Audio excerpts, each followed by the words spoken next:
Hat-trick ulah kontroversial kader PAN yang terjadi dalam 13 hari saja.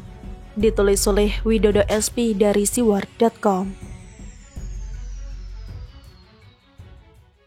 Kader Partai Amanat Nasional atau PAN sekaligus Ketua DPP PAN Saleh Partaunan Daulay belum lama ini mengatakan hal yang kontroversial terkait penanganan pandemi COVID-19 dengan terkesan meminta keistimewaan bagi anggota DPR soal kebutuhan ruang ICU rumah sakit. Meski berita terbaru, Saleh melakukan klarifikasi dengan berkata bahwa tidak ada maksud membeda-bedakan seperti omongan sebelumnya, tapi ucapan yang disampaikan dalam acara rapat resmi yang dihadiri secara virtual oleh Menteri Kesehatan itu tetap harus mendapat sorotan. Perihal klarifikasi, rasanya hal itu bisa dilakukan setelah beritanya viral. Tetapi Saleh tidak lantas boleh berharap begitu saja agar masyarakat mempercayai isi klarifikasi itu. Setidaknya perlu dibuktikan seiring berjalannya waktu. Betul? Akan tetapi mengingat kelakuan dua kader PAN lainnya yang tidak kalah kontroversial, baik lewat perbuatan maupun ucapan, tidak semudah itu membuat masyarakat percaya dengan ketulusan dan niat baik dari politikus PAN yang terkesan ingin diistimewakan karena status sebagai anggota dewan yang katanya terhormat itu. Saya ingat pernah membahas soal perilaku kader senior PAN bernama Gus Pardi Gaus yang dikenal sebagai anggota DPR RI dari fraksi PAN.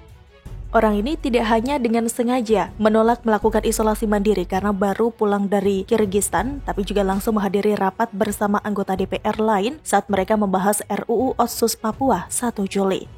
Berikutnya, ada Wasekjen DPP PAN Roslin Rumaseu yang dengan jelas menyebut soal permintaan adanya rumah sakit khusus untuk pejabat ketika menjadi pembicara webinar pada Rabu 7 Juli atau selang 6 hari saja setelah koleganya sesama kader PAN melakukan tindakan kontroversial seperti diuraikan tadi. Roslin juga menilai bahwa sejak awal pemerintah tidak siap menangani pandemi corona, sambil menyebut dirinya kerap membantu pejabat negara yang dinyatakan positif COVID-19, tetapi mereka kesulitan mendapatkan fasilitas kesehatan.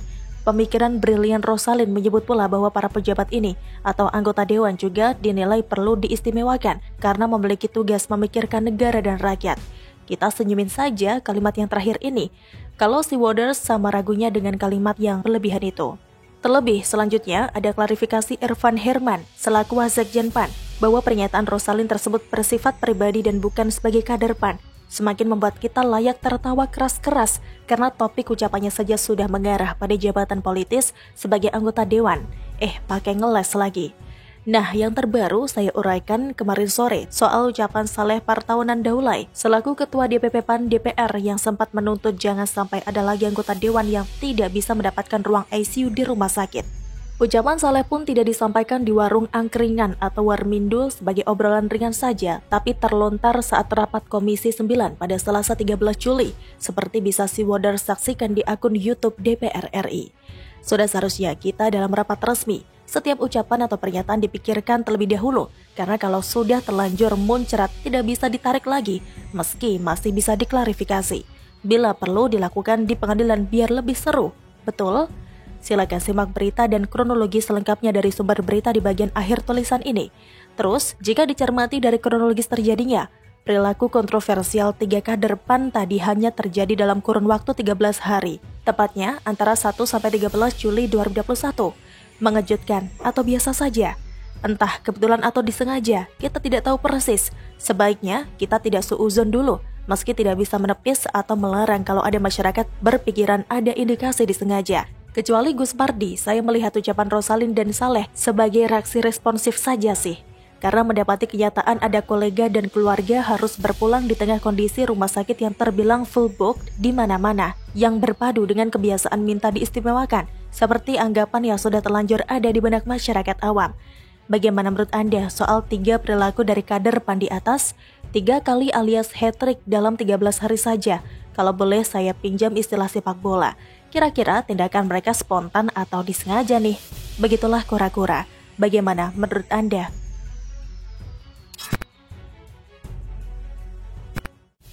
Mantan hewan penjaga SBY ngatain AHY dan kader Demokrat sampai habis. TOLOL banget. Ditulis oleh tim redaksi jurnal dari berbagai sumber. Politisi PDIP Ruhut Sitompul membalas keras atas kritikan politisi Partai Demokrat terkait penanganan pandemi COVID-19 yang dilakukan pemerintah.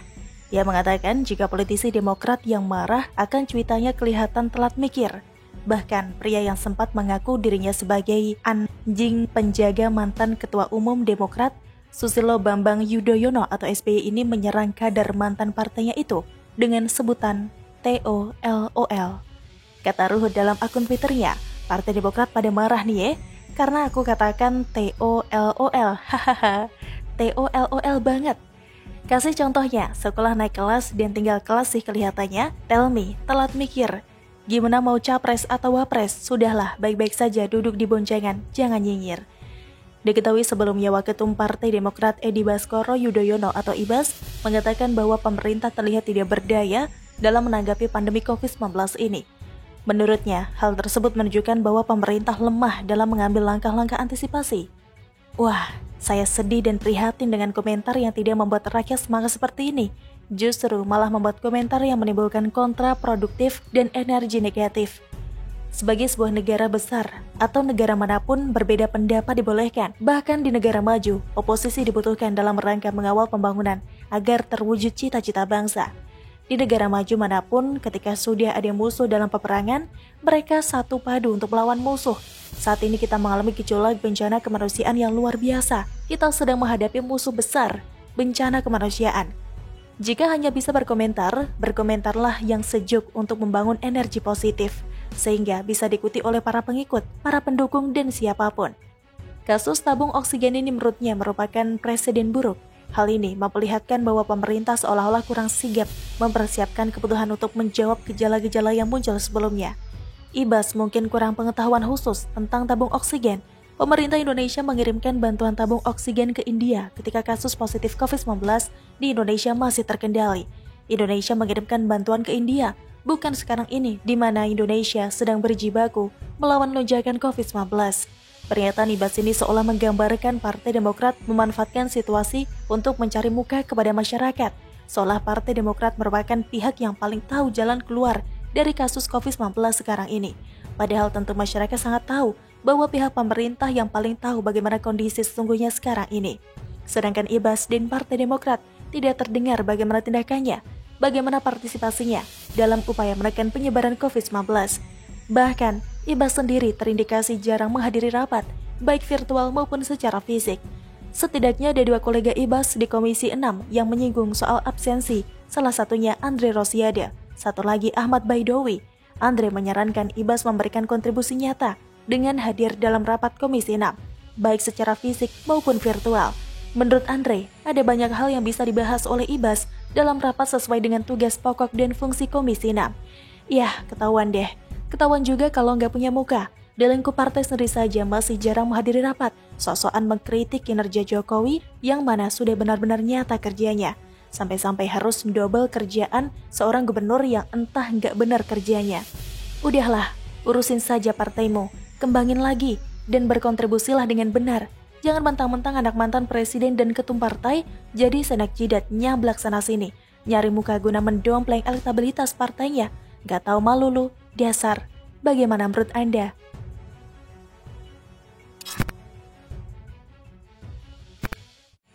Pencitraan koplak Anies saat pandemi. Sudah salah malah marah-marah ke Metro TV.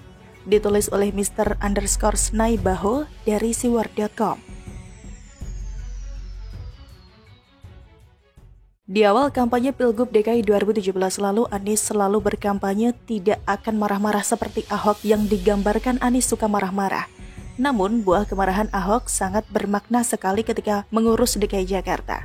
Anies selalu menampilkan dirinya ramah senyum, tidak marah-marah, menyelesaikan persoalan dengan tata kata, dan tidak akan pernah menyelesaikan masalah dengan marah-marah. Itulah janji manis Anies saat kampanye. Namun kali ini kita melihat berbanding terbalik 180 derajat di mana Anies tampil marah-marah di publik. Namun salah kamar atau salah tempat. Dulu dia berkata bahwa marah-marah itu nggak beretika. Kok sekarang doyan marah-marah? Ada apa ini? Yang paling anehnya, Anies beraninya marah-marah kedua kantor yang masih beroperasi di masa PPKM alias pembelakuan pembatasan kegiatan masyarakat darurat di Gedung Sudirman Said Center, Tanah Abang, Jakarta Pusat beberapa hari lalu yang viral di media sosial. Namun marah-marahnya salah kamar karena Anies hanya berani marah-marah ke kantor yang ternyata diketahui merupakan perusahaan yang bekerja di bidang asuransi dan yang beroperasi di sektor penjualan properti seperti rumah dan apartemen. Artinya PT Equity Life dan Ray White tak masuk sektor esensial dan kritikal yang diizinkan beroperasi di masa PPKM darurat. Inilah kesalahan Anies, tidak tahu mana yang boleh memang dimarahi dan mana yang memang benar-benar diberikan tempat karena kita kan situasinya bukan lockdown tetapi pembatasan kegiatan.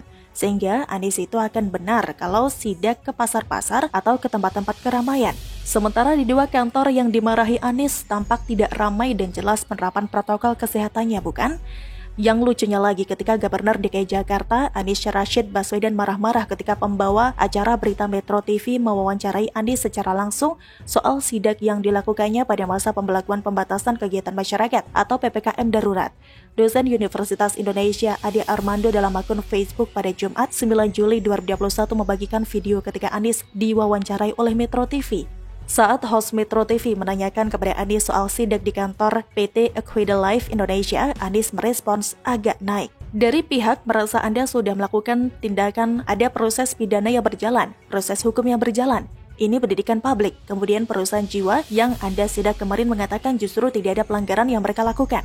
Sektor usahanya masuk dalam sektor esensial, sudah menerapkan WFO atau Work from Office 50%, supaya kemudian ada satu kesepahaman untuk tujuan keselamatan yang Anda gaungkan. Tanya host Metro TV ke Anies.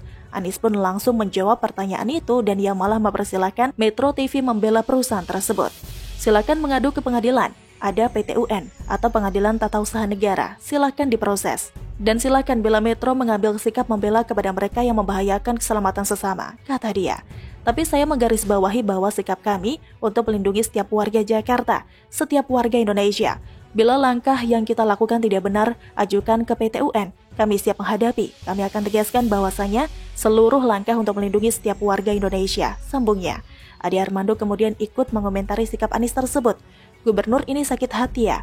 Dia menuduh Metro TV membela mereka yang membahayakan keselamatan sesama. Padahal Metro cuma minta penjelasan mengapa perusahaan asuransi jiwa yang masuk dalam sektor esensial PPKM juga diancam pidana, ujar Ade Armando.